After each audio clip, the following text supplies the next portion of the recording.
Good afternoon to everyone in our virtual community. It is a beautiful day here in Southern California, from wherever you are.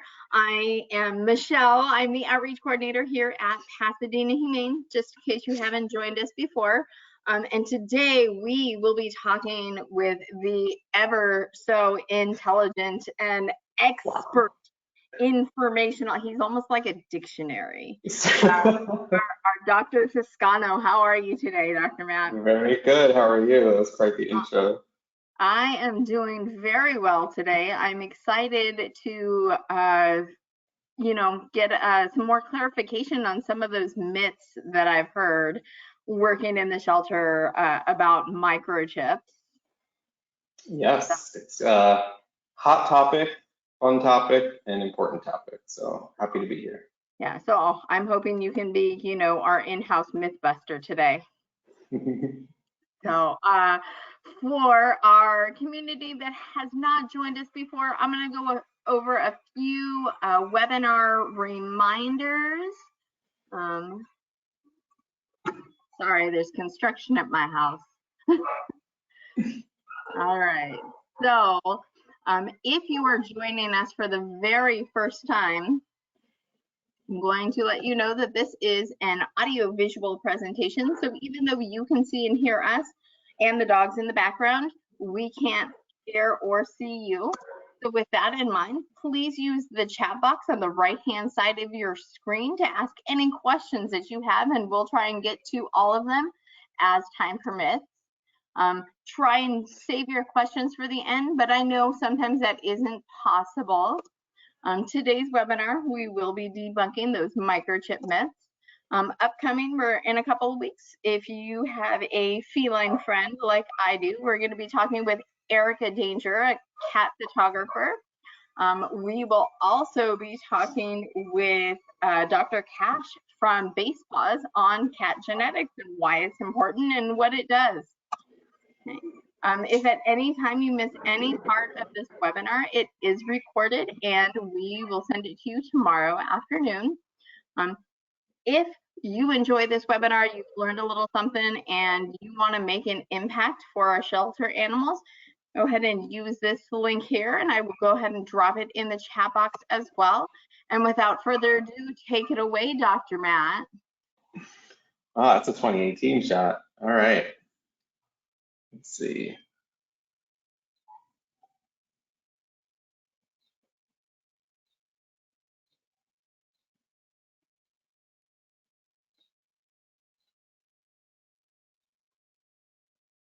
All right.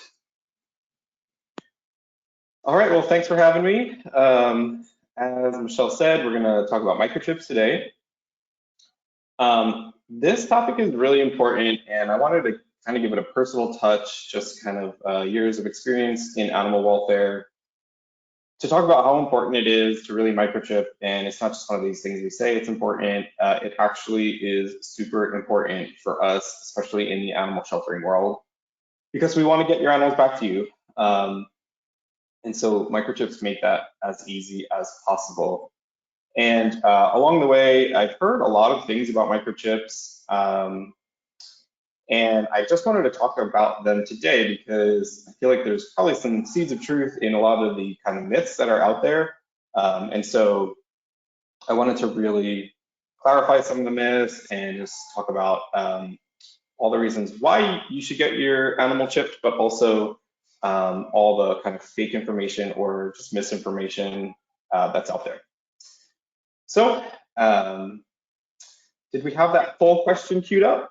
Yep, I'm going to go ahead and launch it right now. So, okay, great. True or false? If my pet ended up in a shelter, I could identify them with no problem.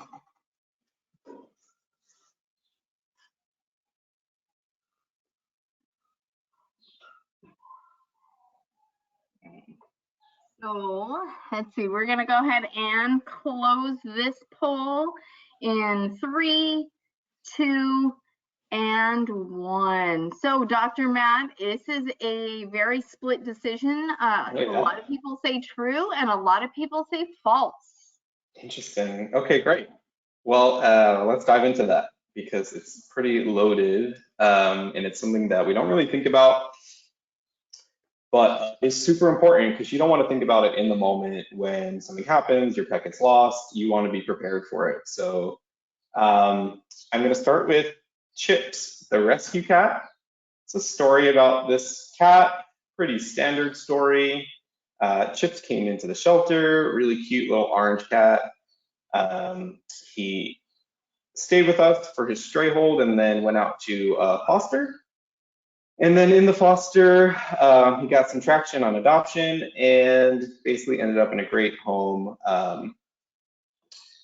that chipped him and put an ID tag on it. So that story is all made up. So I really want to drive home that animals look alike. And so Chips here is actually Ginger from Long Beach, and Dragonfly from Anaheim, and Tyler from Pasadena.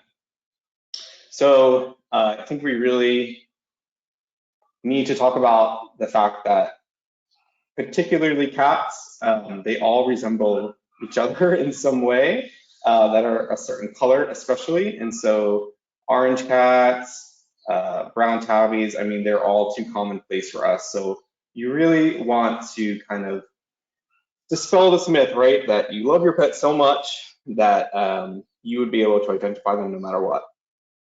And I hope that is true.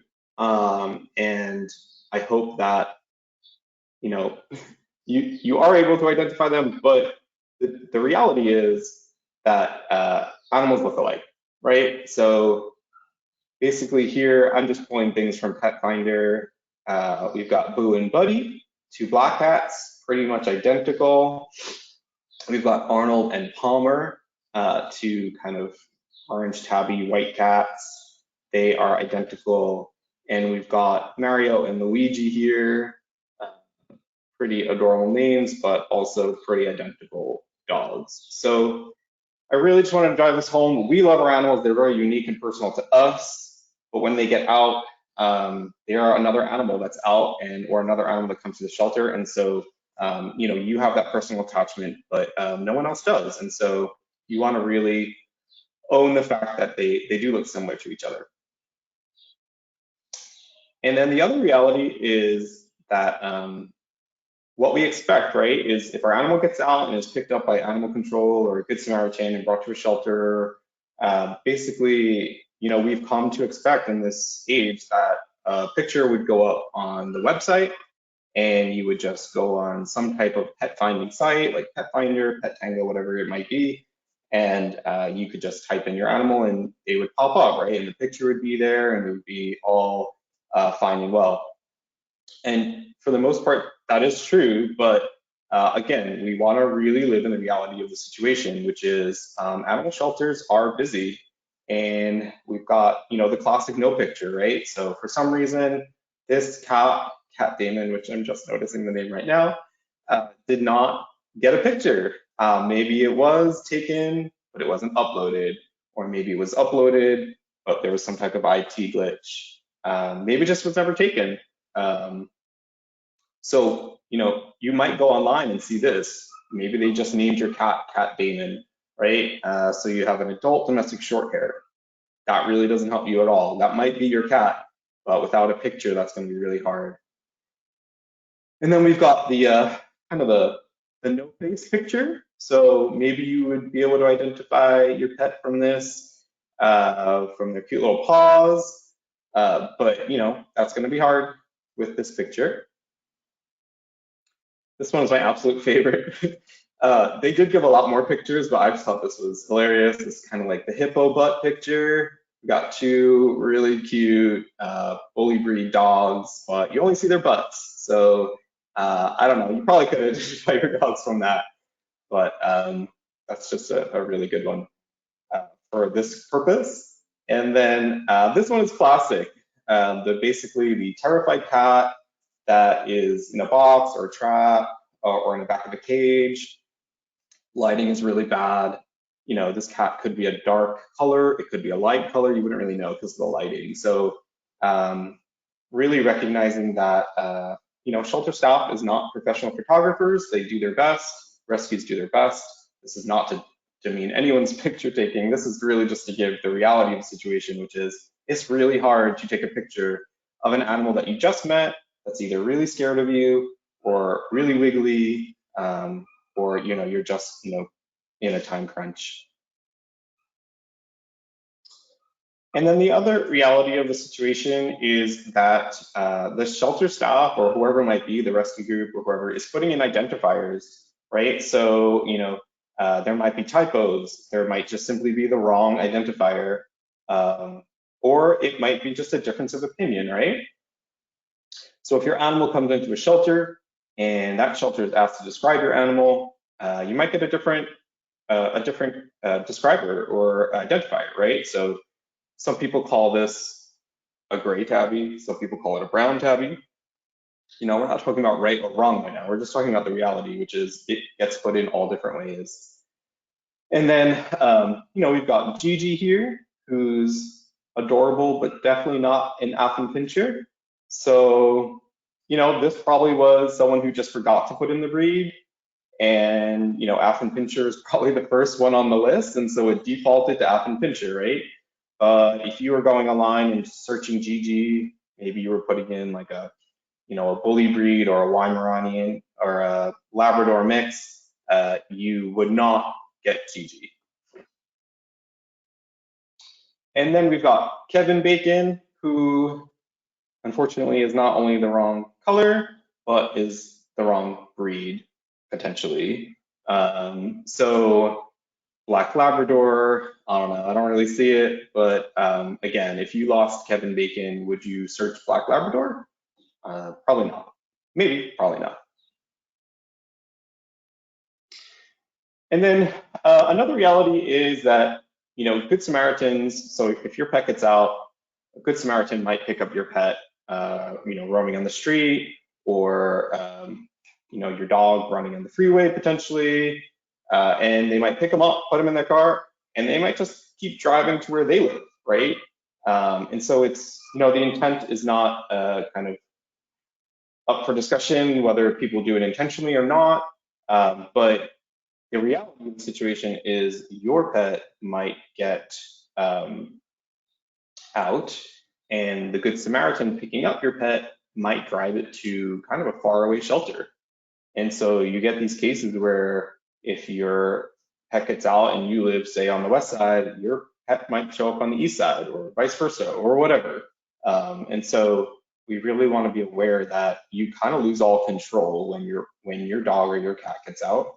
And that's why microchipping is so important. So really understanding that you don't want to put yourself in that situation, you want to be proactive about it, is what we're talking about today. So reality check in 2019, 40% return to owner for dogs, and less than 5% for cats, which is probably high in a lot of shelters. It's probably less than 5%. So this is from Shelter Animals Count, Shelter Animals Count, by the way. So really acknowledging that getting your pet back to you is super important for us and for you, but without a microchip, it's close to impossible, unless you're being super, super active about it. And there's some other identifier on your pet. Okay, so what can you do? There's a lot of kind of harsh reality. What can you do? And again, you want to be proactive about preparing for your lost pet. And that means microchipping. So I really can't say it enough that shelter staff really is joyful when we find a chip and that chip is registered and we're able to contact you. And so we'll dive into that a little bit today. And the good news is that dogs are 2.5 times more likely, and cats are 21.4, we'll say 21 times more likely to be returned to their home from a shelter if their chip is registered. So if they have a chip and if that chip is registered, 20 times more likely. That's crazy.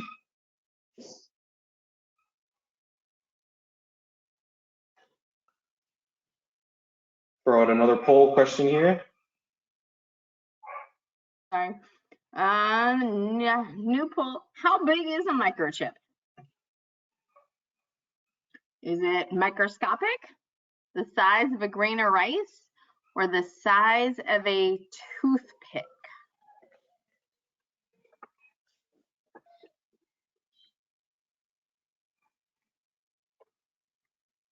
All right, we're gonna close in 3, 2, and 1. Dr. Matt, this was an overwhelming response of the size of a grain of rice. Yeah, I was hoping. We've all kind of heard that. I think that's been talked to death probably. Microchips are small, and we say grain of rice, they're a little bit bigger, but I guess it depends on the type of rice.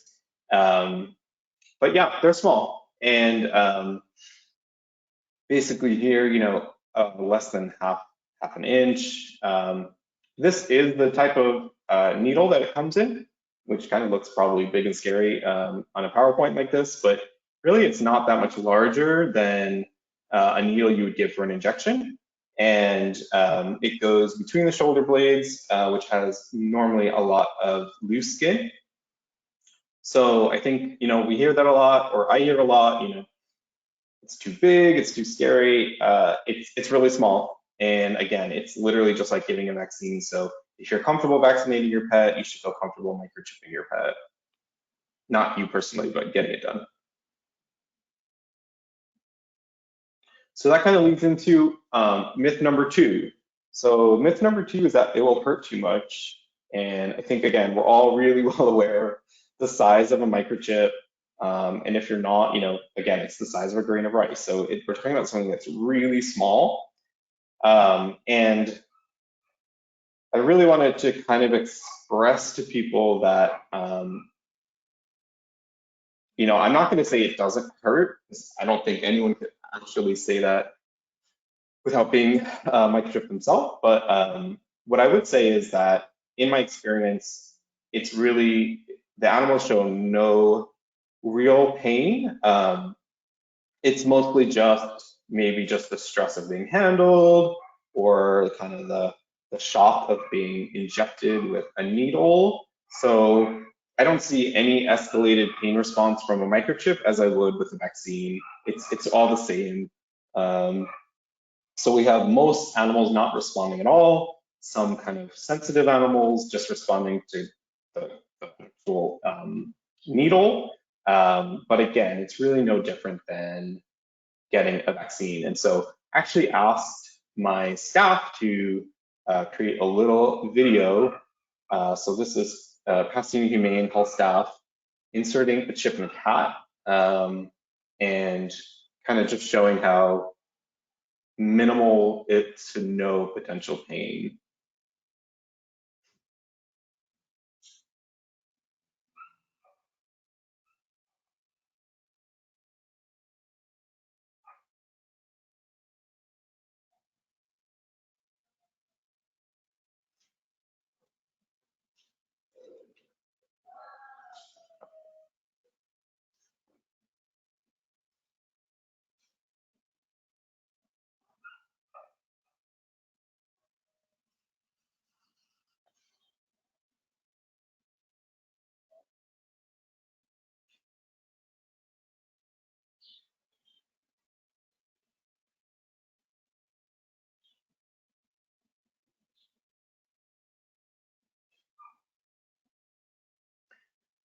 So that's it. I mean, the cat didn't respond at all.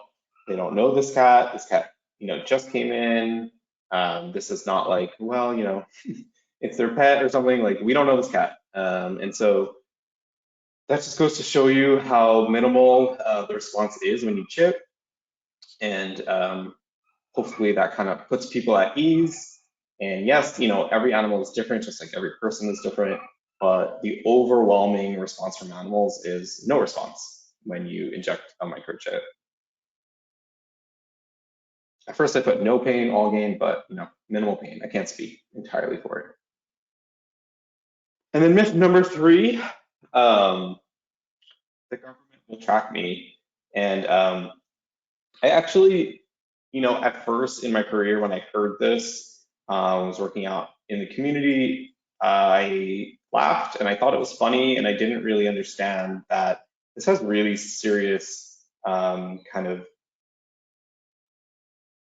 seeds of truth for people, real life concerns for people. And so it's not really funny at all, actually. And people really do have this fear that they would be tracked. So I went from this being a humorous thing to me to actually being incredibly serious. So it's not possible. And that's hard to express to someone who's really not going to believe it, but it's very true. So we can go into just very briefly the technology of a chip.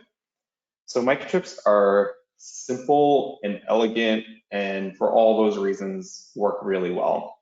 The technology is just laid out right here, which is basically there's a microchip number in the area here that says microchip. And then the capacitor absorbs the energy from the scanner when you wave the scanner over the animal. So there's no battery. So basically that just makes it so much more usable for everyone. Because could you imagine if there was a battery that you had to change? I don't even know how that would work. So once the scanner is waved over the animal, it then sends through the antenna coil up to the scanner what the number is. And so all the scanner receives is a number, that's it. That number, if you registered your chip, links to all the information you put into it. It could also potentially link back to who the facility that acquired those chips were. So potentially, even if you didn't register your chip, it can go to the person who implanted it, say a vet clinic or an animal shelter or whatever. That's never really that useful. So whatever information you put into it is really going to be super, super valuable. But again, if you can kind of see the technology here, it's impossible for this to actually be a tracking device. And then I would just say, if you don't believe me or you don't believe the technology, maybe believe capitalism. So real GPS is super expensive. And I just did a quick Amazon search for actual GPS for animals, which exists very much so. This is something you kind of hang on your pet's collar, or I guess in some type of harness. There's all different types of pet GPS, but they're external. And so your pet has to wear them. And again, it's like what? It's $181 for a GPS system, and you have to pay a subscription fee, monthly, yearly, whatever it might be. So, a microchip is basically free to maybe about $25. You should really never pay more than $25 for your chip. But again, it goes to show you the discrepancy in kind of the cost and how much it's being charged for. So if you don't believe that it's not a GPS, a microchip, then just kind of understand that if it was a GPS, it would be a lot more expensive to manufacture and to purchase. So again, hopefully that kind of makes people feel a little bit more comfortable in knowing that it's not a tracking device.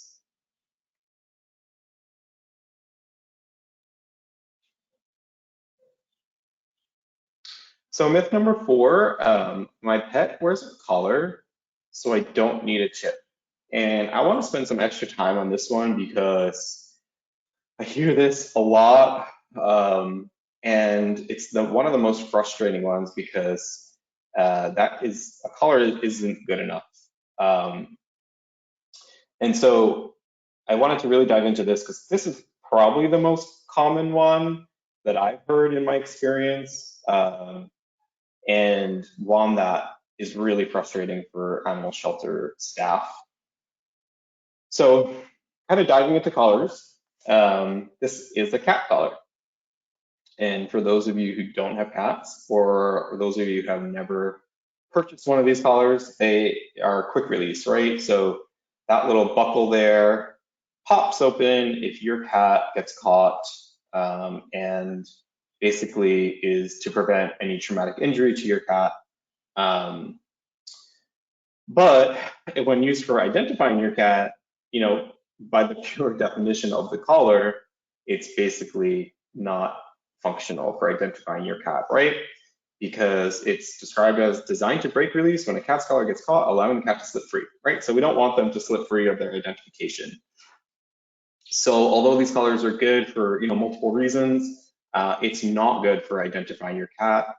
And maybe you guys have had the same experience as I have, but basically in the lifetime of your cat, you probably buy 20 of these, because you put one on, it's gone the next day. You put one on, it's gone in 6 months. You put one on, maybe it lasts for a year if you're lucky. But it's pretty much you're buying one of these pretty often, because even if your cat is simply indoors, they still get lost somehow. They still get, somewhere, they go somewhere. And so you're always end up buying one. So it's pretty frustrating if you have to buy an ID tag every time as well. So that's cats, and that's cat collars. I wanted to dive into dogs, because dog collars are not designed to pop open. I think it's just simply because of the differences between dogs and cats, and the things that cats get into way more easily than the things that dogs could get into. But basically, dog collars are great. They have a lot of different functionalities. But we see, or I've seen a lot where people have these designer collars. They spent hundreds of dollars, whatever it might be, and then there's no ID on the collar.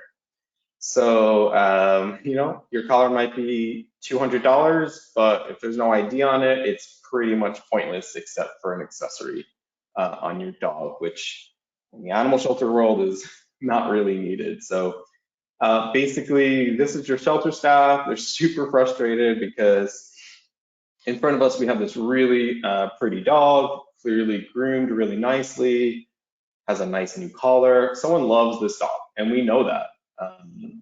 And yet, there's no ID on the collar. And so we are unable to contact the owner. And so we're basically just relying on the owner to try to somehow find their dog. Which we already talked about, all the ways that could be really difficult. So what we want you to do is put an ID tag on, right? So Max got his collar, he got his ID tag, he shows up at the shelter, and shelter staff is furious again.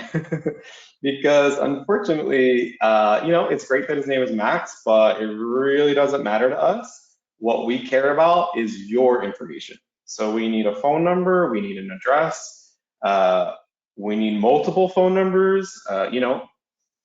Again, the fact that his name is Max doesn't really matter. We really want to know who you are, where you live, and what your phone number is. Maybe you can put your email on it. That would be also helpful, right? Phone number, email, address, your first name, your last name. If you can squeeze Max on there somehow, great. If not, forget it. Just put your ID on it. So, okay, we've got this beautiful dog that came in. He's got his nice collar. He's got his ID tag. It has your information on it. It has basically all the things we need to contact you. And the kicker is that, Max has a microchip, right? So say you moved and, you don't live in Chewytown, USA anymore. Obviously, I cut and pasted this from Chewy.com. Then basically, that's what the microchip is there for, right? So if someone can find your dog, pick up their cell phone, call you, get your dog back to you without even involving the animal shelter system, that's great. That's ideal. But if not, right, say you've got just Max on it, then, they bring it to us. We're going to scan for that microchip. And hopefully you've updated it to where it's not, Chewytown, USA. It's actually where you live. And that is going to make us really happy, right? So that is the ideal scenario. And I think in this day and age, very, very possible for people to do with online registering of their microchip. And also, basically you can make an ID tag at any pet store, including our pet shop, Pasadena Humane. And so really, I think it's much easier to update your microchip versus trying to constantly update your ID tag. But a lot of us don't change our cell phones, and so at least if you had your cell phone there, that would be ideal. So anyway, best case scenario, you get all your information on your ID tag, and you have a microchip in your pet with your current information. So after I started doing some research for this presentation, I just want to give a personal story that, and I'll just let my video go here for your viewing pleasure. This is my family dog, really my wife's dog, but she likes to call it our dog. And he has an ID tag. And when I was preparing for this, I actually went and looked at it because I didn't even remember when we got it. And it had the wrong phone number on it. So I really just want to express to everyone that this happens to everyone. There's no shame in it. You just need to really be on top of it, or just remind each other to check it, remind yourself to check it. If you move, you want to update it. If you change your phone number, you want to update it. If you, when you move, you change your utilities, you change your credit card information, change your pet's microchip as well, and their ID tag. Just some slow-mo of my dog. Okay, myth number 5 is my pet is chipped so I can travel abroad. And this one I think is one of the most frustrating things for people because, they think, I've done everything right, I got my pet chipped, I'm ready to go. And there's unfortunately a lot of drama that comes with this sometimes. So I thought this was hilarious. But Americans like to do our own thing, right? And we don't like to be told that it's wrong or that it's not best, and we're just going to keep doing it no matter what. So just like the metric system, just like driving on the right side of the road, microchips are another American uniqueness. That's a good word, right? So in the States, we basically started chipping animals with 125 frequency. And so to really simplify this down, each chip can have its own frequency, right? And in the beginning in the States, 125 was used most. Then there was this like rare frequency of 128 that's was distributed by the AKC. And then basically the rest of the world uses 134.2. So the United States is going in that direction for sure, but unfortunately, there are still pets that are chipped with 125, and it's just going to be a slow transition to kind of being in the same realm as a lot of other countries. And so, again, I think it's happening, and I think it's moving in that direction, and it's probably going to take a few more years to really get it solidified. But in doing the research, I can see a lot of like big names in animal welfare, and companies are coming out and saying, they support the 134.2, and it should be the kind of the global standard, so that this makes life so much easier for everyone, not only just for traveling, but for identifying pets, right? Because yeah, you could travel to another country and lose your pet. And so if the majority of that country doesn't scan for 125, then you might not get your pet back, right? And that's really worst case scenario. So long story short, it is complicated. And I think it's, there's different reasons why that are probably really complex and have to do with money and companies and all the things, right? But at the end of the day, for traveling, this does make things frustrating. And so to complicate things more, the scanners are not all created equal. And so basically, some scanners will just pick up the 125, some scanners are universal. And so, as hopefully the United States phases out the non-universal scanners, this becomes less and less of an issue. But of course, there's drama with the scanners because every company wants to do their own thing, and maybe they don't want their scanner to pick up another. company's chip, whatever the reason might be, there's drama with this. And so unfortunately, something that sounds simple got really complex. But at the end of the day, what that means for us, for people who are microchipping their pets, is it's very doable to still figure out, but you want to start your research really early, right? So whatever destination country you're going to, you want to figure out what their requirements are. And then you want to schedule your vet appointment so that it's not right before you leave, right? Give your vet some time to help you figure that out. So don't wait to the last minute. Don't kind of put this on your vet to do in that moment, right? Really consider your travel plans now. With COVID and everything, basically people are going to start traveling again, and you really should figure this out early. So it might be frustrating, and unfortunately, you might have to get a second chip implanted, which, not the end of the world, but again, is really frustrating for someone who thinks they did all the right things getting their pet chipped. So that's my travel advice for you. It's not necessarily a done deal if you got a chip for traveling abroad. You have to really figure it out. Okay, myth number 6 is that it will cause adverse effects, right? And so I've heard this a lot, and this is the concern of people, right? We love our pets, we don't want to hurt them, we don't want to cause any damage.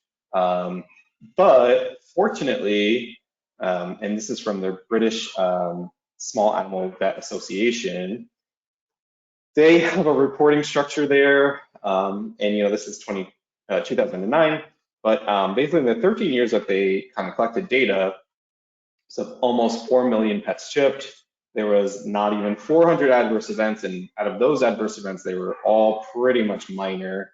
Minor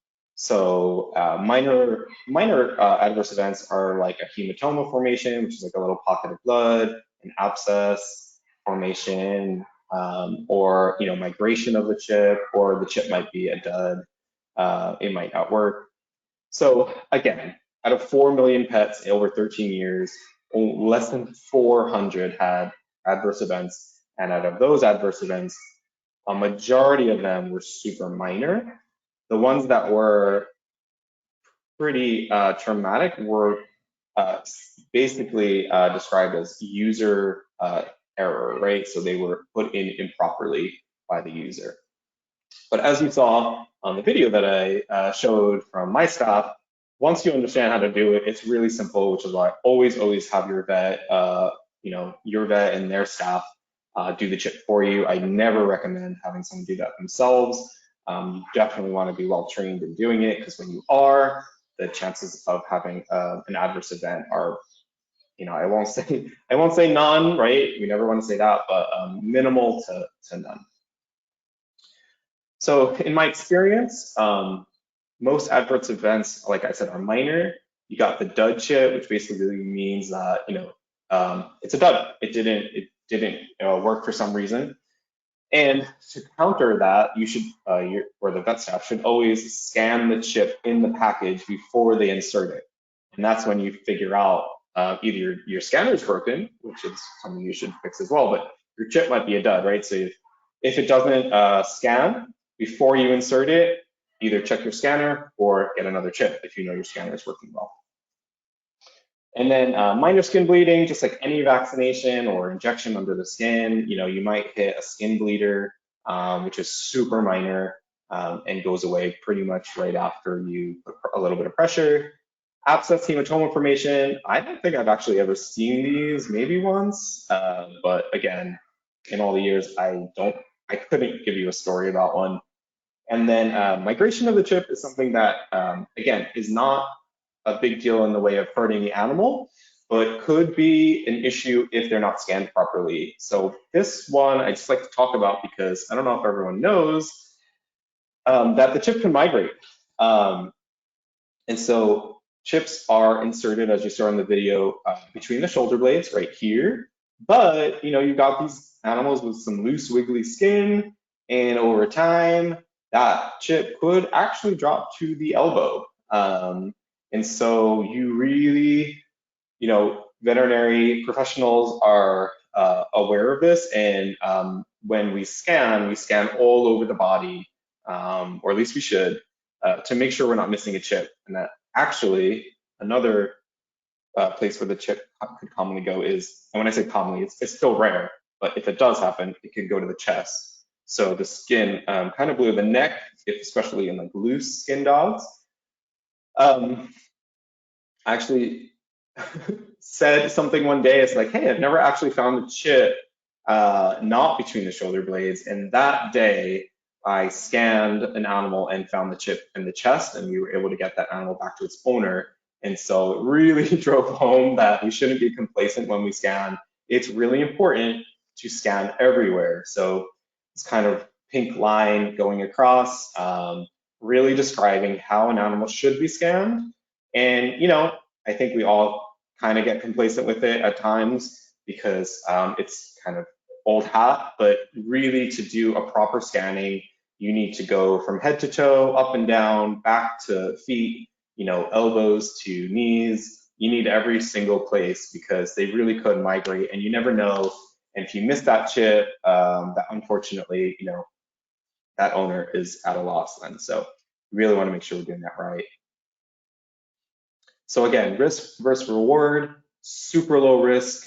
I would kind of say if, oh, I won't say that, but super low risk and then super high reward, right? Getting your pet back, you're way more likely to lose your pet than to have an adverse reaction from a microchip. Okay.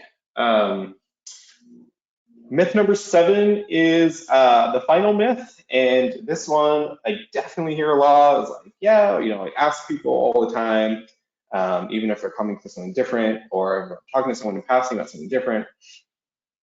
You know, is your pet chipped? Yes, I'm all good. I got my pet chipped, and I just ask them, you know, like, oh, when did you register it? And kind of get that blank look sometimes. So do not assume anyone has registered your chip for you. If you adopted, if you bought your dog, if you adopted your dog, if you, whatever the case may be, right? However you got your dog, you are responsible for registering that chip to your information. So do not assume your shelter did it. Do not assume the rescue did it. Just make no assumptions. Assume the chip is blank until you do something to register it, right? And even if you get it from a friend, right, they may have registered it to their information, but you know, maybe their phone number is, you know, not in use anymore, and if someone calls them, they can't contact you. So again, make sure you're really just registering your chip.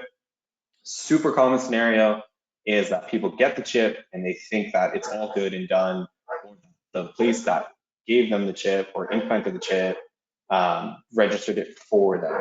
And really, really, really need to make sure that you're taking responsibility for registering your own chip. So driving that home, register your chip. A blank chip is really frustrating to your shelter staff. And we got our final poll. Our last question, how often should you update your pet's microchip? And I know this was kind of touched on a little bit earlier. So what does everyone think?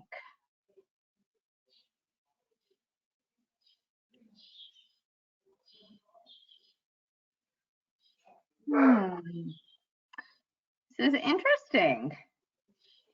So we're gonna go ahead, I'm gonna go ahead and close the poll now. So Dr. Matt, there's a small percentage that say when I first get my pet, but a majority says every time my contact information changes. Yeah, and I think that highlights the difference between registering your chip and updating your chip, right? And so we really want to drive this home, that your initial registration is just that. So you're going to register your chip when you first get your pet, or when you first, you know, you might have your pet and then first get the chip.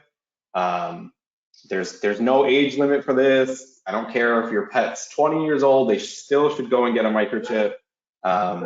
So basically that's the registration part, but the updating part is the most important when it comes to keeping everything updated, right? So if you move, like myself, I've moved to a lot of different apartments. My phone numbers stayed the same, but again, people change their phone numbers for all different reasons. Or maybe your partner's information is on your ID tag and maybe you're not with that partner anymore, right? So you want to make sure that, on your microchip, We want to make sure that your microchip information is updated with your information or the most current information for the person who's going to be responsible for that pet. And so registering is at the initial, but updating is a lifelong event. I think I've driven that home enough. What do you think? So recapping, just some of the myths we talked about today and some of just general information. When implanted correctly, microchips really cause little to no pain. They are not GPS devices. You want to prepare for your travel abroad early and make sure your chip is all good to go so that you don't get to your vacation and have to deal with that. And then register your chip ASAP and update it every time that your info changes. Don't wait until your pet gets lost. Start thinking about any of this. Do it now, because when they get lost, you're going to be panicked and you're going to kick yourself for not doing it earlier. So that's all I got for today. All right, so we will go ahead and open it up for questions. And I've got a couple, Dr. Matt, that have trickled in. So the first question I've got for you is, how common is it to not register your pets or forget to update the information? Super common in my experience. I don't really have data to support that, but anecdotally, I would say a lot of people I talk to are just think that because they got the chip, it's all updated and ready to go. So do not, they think, oh, the shelter did it. And then when you say, do you know that? Have you checked it? And, the answer is pretty much no, right? Because we just think the shelter's going to do it for us or the rescue group or whoever. And that might be true, which is great, but it might also not be true, right? So therefore, your pet's going to scan a chip and it's going to be blank. And a blank chip is basically as good as no chip. So no data there, but anecdotally, I would say a majority of people I talk to have no idea if their chip is actually registered to them or if they've updated it anytime recently. So. All right, and then so for people that adopt animals from our organization, they come microchipped, but how do those microchips get registered? I believe it is their responsibility to do so. I don't know if that's changed, but yeah, every animal that comes from Pasadena Humane is microchipped, so they will have a chip in them. But the registration process, to my knowledge right now, is the adopter's responsibility. So I'm not sure if that's changed. Maybe not the most up-to-date information that I have on that, but basically it doesn't really matter, I guess, is really my response, because you should check it yourself. So even if we are doing it for you, it doesn't matter, right? Because we could have put in some typos or we could have messed up your entry. So it's your responsibility to check it and make sure that it's accurate, or that by the time you've adopted to when you've checked, that your information hasn't changed. Okay, and so people who actually come into our clinic to get a microchip, do they get some kind of paperwork that has their chip number on it? Yeah, you should always get paperwork with your chip number. So you should never just be told you got a chip. You should definitely get a handout with kind of how to register it, or at minimum the number with the company. And everything is really online nowadays, so you can just go online and update it. I don't really know what the cost is on some of these companies. I think you do have to pay to update after a certain amount of time.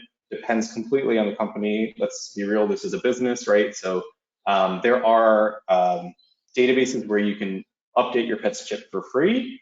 And so you just have to look into that for registering your pet. But yeah, you should always get a handout, and you should always know what your pet's chip number is. Obviously not by heart, but you should have it within your documents, right? It is these crazy long numbers that, like a mathematician might be able to memorize, but I know that I'm not a mathematician. My dog is 12 and a half and she's had, her chips since she was really young, and I have no idea what those numbers are.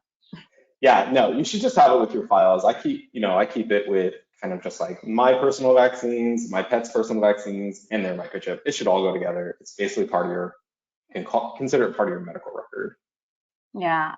Do we so the chips that come from our shelter, do we keep those numbers on file with like what animal gets what chip? And so if there's anybody out there watching who's not sure what the information is, but they've got the animal chipped from us, can they give us a call or send an email to find Yeah, out? yeah, you could always do that. For animals adopted from us, it's in our software. Animals that we've done through the public, there is a limitation on how long medical records are kept, so you really should make sure you get that done as soon as you think about it. But it doesn't even matter because you can go anywhere, any vet office to get your pet scanned. So even if you lost your chip or the place where you got your animal chip is out of business or can't find your file for some reason, it doesn't matter. You just simply go to your veterinarian's office, have your pet scanned, that number matches the company, and you can go from there. You don't need anything else. Okay.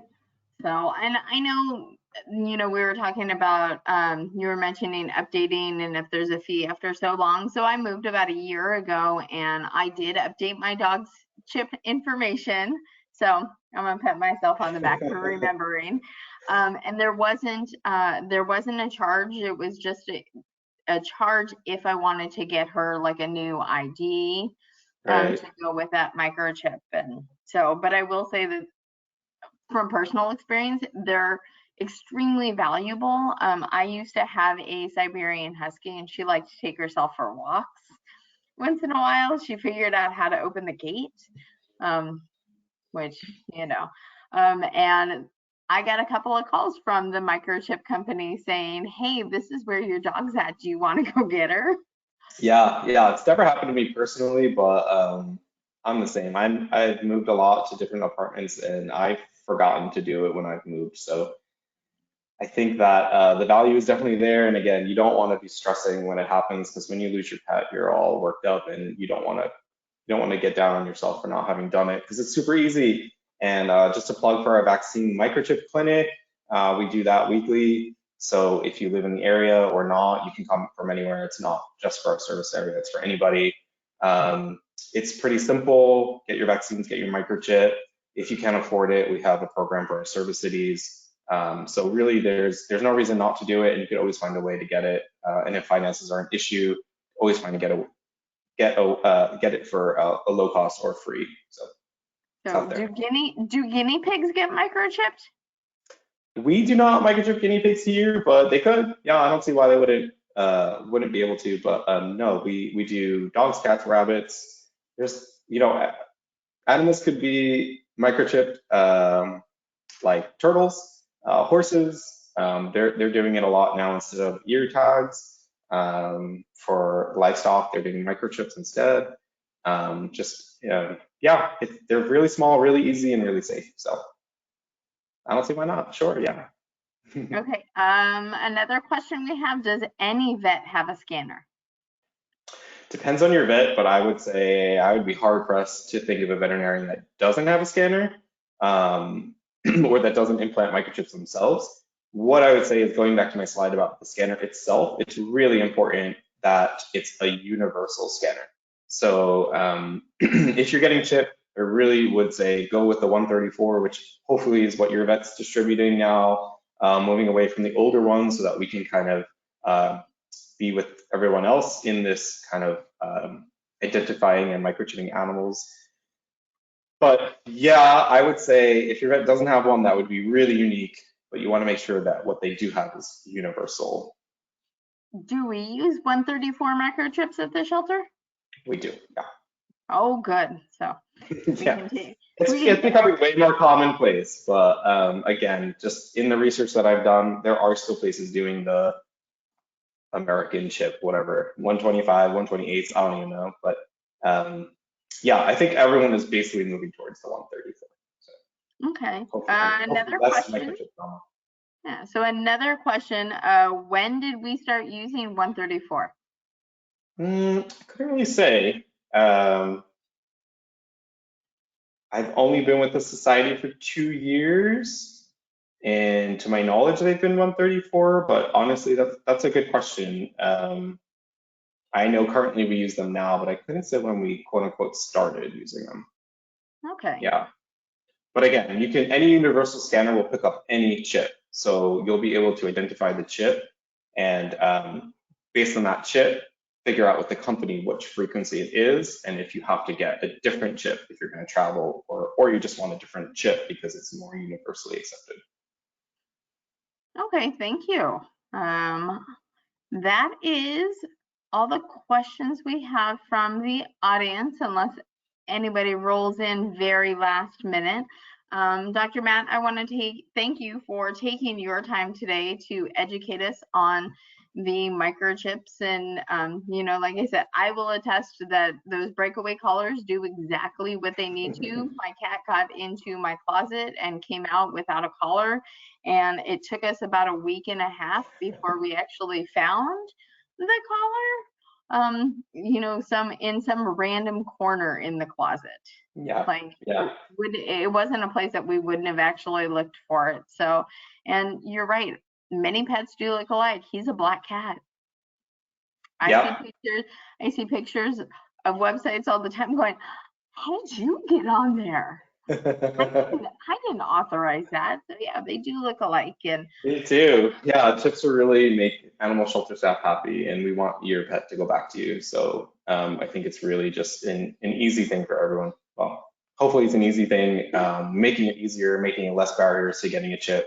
So yeah, if you're interested, definitely hit up our vaccine microchip clinics. We open that up at the end of every month, and or go anywhere, go to your vet, anywhere. So it's really important. Those breakaways, yeah, I mean, they're basically instant garbage. Bottom line, get your pet chip. It's the easiest way to keep them safe and bring them home to us if they do decide to take themselves out for walks. Yeah. So, and if you guys have any questions, lots of this information is on our website at pasadenahumane.org. As I mentioned earlier in the hour, if you want to make an impact on the animals that we have, I left a link in the chat box.